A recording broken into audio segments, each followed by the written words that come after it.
Here's an update for the dollar yen pair. And as we can see, we ended up breaking lower here. We had two false breakouts, and again, a lot of people, I'm sure, got murdered on that one. So if you were one of those victims, I'm sorry for your loss of capital, that is, but you still have an opportunity to make it back, hopefully, assuming you have some firepower left in your account. We should see a little bit more of a rebound here for the dollar yen to probably test the 106.40 level, which is going to be this downtrend line here. Let's go ahead and just remove this. That was my forecast line that I put out for some of the members. Again, looking for upside and then a continuation of this downward trend. I did want to point something out here that I've been keeping my eye on for some time.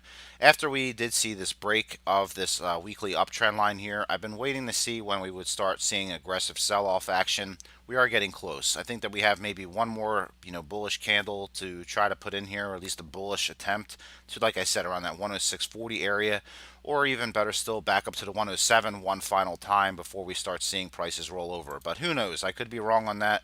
Timing is always the most difficult thing to include in a forecast, but let's just go ahead and zoom out a little bit here.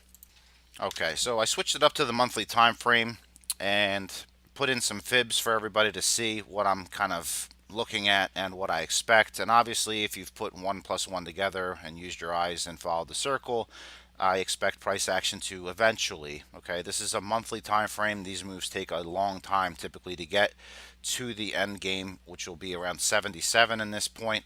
And why do I say that? Well, we are currently resting right on that 200 on the monthly time frame, and that is below the 38.2 fib level. So it's only a matter of time now before we slap to the downside here to about 100, maybe even breaching a little bit lower, and then seeing a little bit of a rally back up to the 105, 106 level, and then looking for a continuation lower to the 61.8, which is around 90.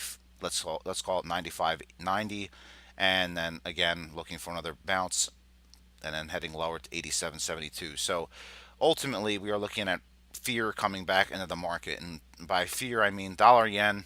When people buy back into the yen, that's just a flight to safety, for example, and that typically has a negative correlation with the market. So every time you see the dollar yen crashing, you see the U.S. stock indices showing a lot of blood. So being down several percentage points is what I mean. So that's for those of us that don't have all of the terminology down packed yet. So in either case, we are over at the tradersperspective.com expecting further weakness in the dollar yen pair, more flights to safety coming soon. So there is going to be some event coming soon. I'm not sure what the trigger will be. Really don't care. Just following the money, and the money says that we are going to be heading back down to the 100 target level on the dollar yen pair.